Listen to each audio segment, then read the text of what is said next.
Hello everyone, আসসালামু আলাইকুম। সজনে ডাঁটা যারা পছন্দ করে না, আজকের ভিডিওটা তাদের জন্য। সজনে ডাঁটা দিয়ে বাড়ি দিলে চড়াং করে যে শব্দ হয়, এ ব্যথা কিন্তু ভোলার মতো না। এর তরকারি খেলেও কিন্তু ভোলার মতো না। সজনে ডাঁটাগুলো একটু লম্বা লম্বা করে কেটে নিয়েছি, আর তার সাথে নিয়েছি ট্যাংরা মাছ, একদম ধুয়ে কেটে পরিষ্কার করে নিয়েছি। চলুন এবার রান্না শুরু করি।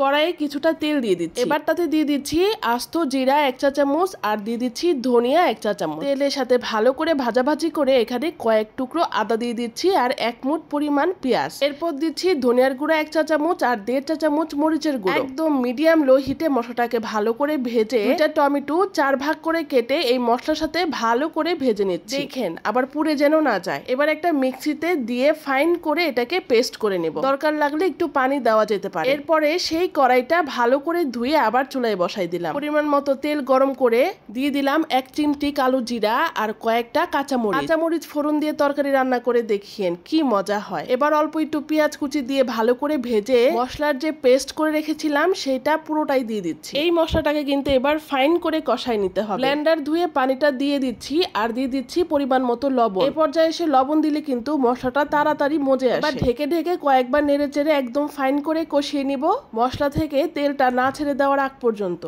দেখেন কি সুন্দর কষানো হয়েছে।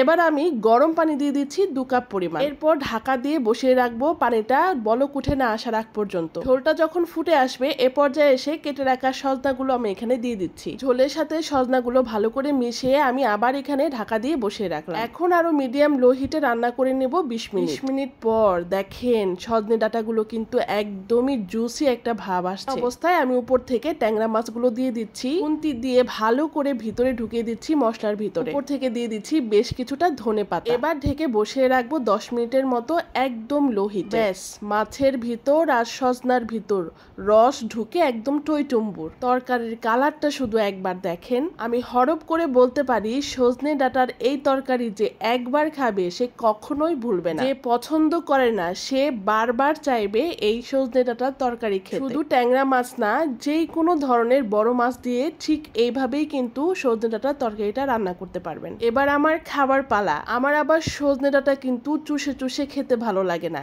একদম চিবিয়ে ভৎস করে ফেলতে ইচ্ছে করে। সজনে গুলোর ভিতরে কি পরিমাণ রস ঢুকছে দেখতে পাচ্ছেন। বিসমিল্লাহ বলে মুখে দিতেই আহ কি শান্তি। আজ আর বক বক না করি, কথা না বাড়িয়ে খাবারটা আগে খেয়ে নিই। এত মজার খাবার, কথা বললে কিন্তু এনজয় করা যাবে না। আমি খেতে খেতে বিদায় নেই, আর আপনারা বাসায় এটা তৈরি করে খান। দেখা হবে পরবর্তী ভিডিওতে পরবর্তী কোনো রেসিপি নিয়ে। ততক্ষণ পর্যন্ত সবাই ভালো থাকবেন, সুস্থ থাকবেন। আল্লাহ হাফেজ, আসসালামু আলাইকুম।